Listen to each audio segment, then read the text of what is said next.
So I'm pretty sure the problem's coming from this piece right here. It was bent. I bent it back. I didn't catch it on camera, but it was bent out a little bit. This tab right here, these little hooks on this go right into here and around this piece, and then you got your metal up against it, so when it pressurizes or engages, it pushes it out. But I think that was our problem. I'm going to take it the rest of the way apart, take this piece out, and then the actuator clutch lever, and see if that makes a difference. I got the clutch mechanism back together, and it seems like it's working way better than it did. You pull up on the clutch lever, snaps back, and when I push on it, you can see it moving the pressure plate. So I think that's good. Now it's time to just put it back on the bike and see if it works. All right, so I forgot to record all this, but I put everything back together, started it up, still having a clutch issue. So I was thinking maybe it could have been the clutch plates, they're sticking. And I took the clutch basket apart, and yeah, sure as shit, the clutch plates are sticking. Look at this. I'll put the phone right.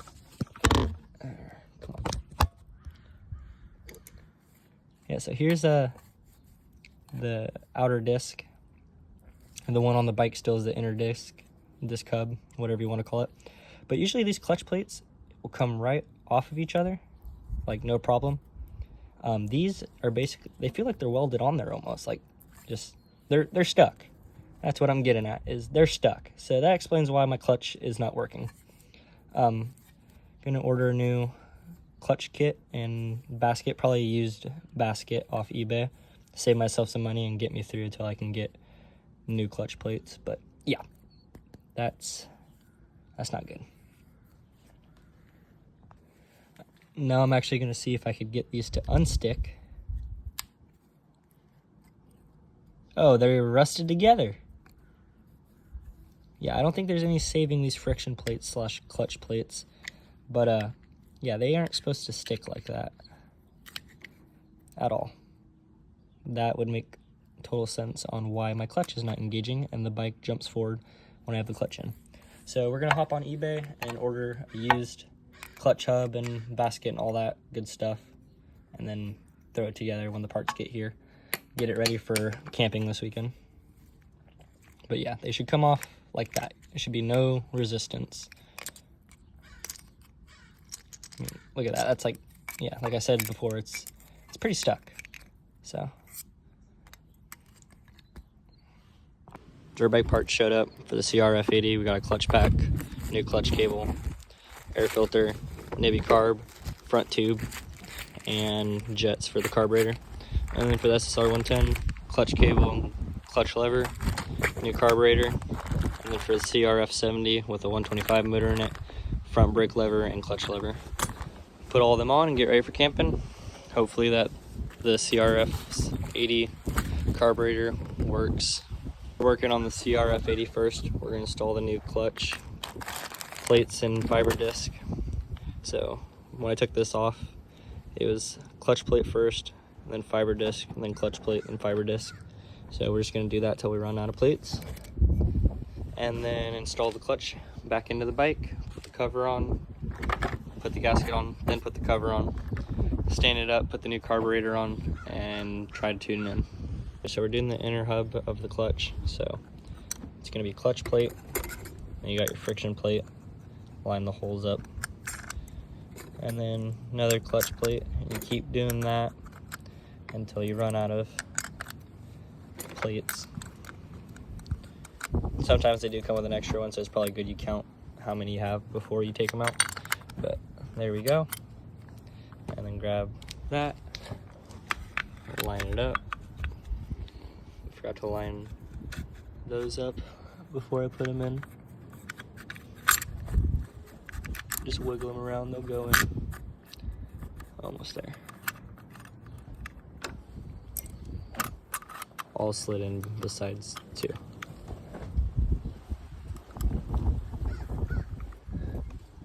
That's not good. We have a little bit of space there, so I'm gonna take this out and see what the problem is. Hopefully it's nothing that I can't fix or figure out. Okay, so I just had it on backwards basically. I put it on like that instead of like that. So I'm gonna put the clutch plates back on and then put it on like that, and they'll all line up and fit.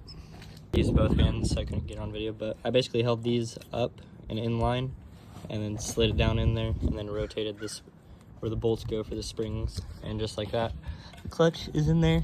Now time to put in the rest of the parts. A little pressure plate we need to install with some springs. So I'm gonna set the phone right here. Not the best view. Not gonna have good angles until I get a tripod, but there's this.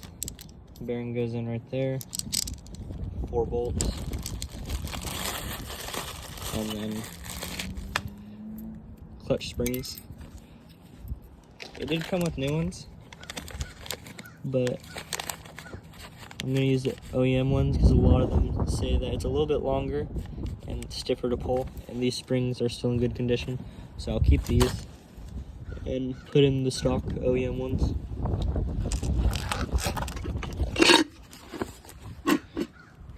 Alright, so to start, you're gonna put these springs right where these little dowels are in the clutch basket. Then you're gonna take this, put that over, tighten the bolts, and then torque them down to the certain spec. And you got like a little pressure pin that the clutch mechanism hits to make the clutch work. Put that in, and when you tighten it down, make sure it goes inside that little hole right there.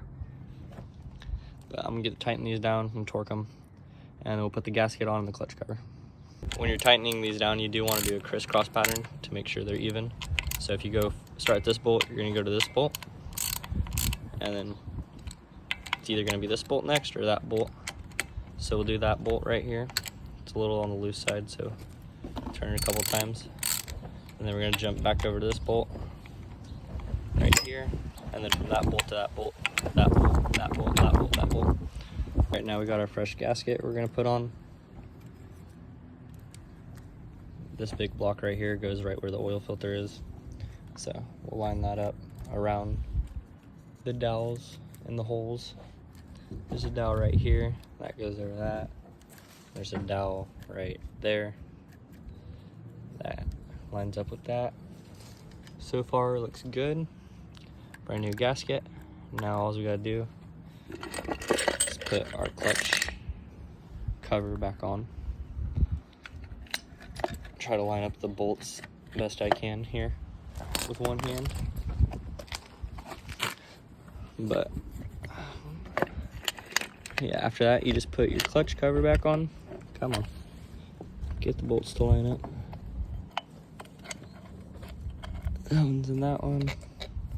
That one's in there. All right, I'm gonna use both hands, but I'll start recording when I'm done.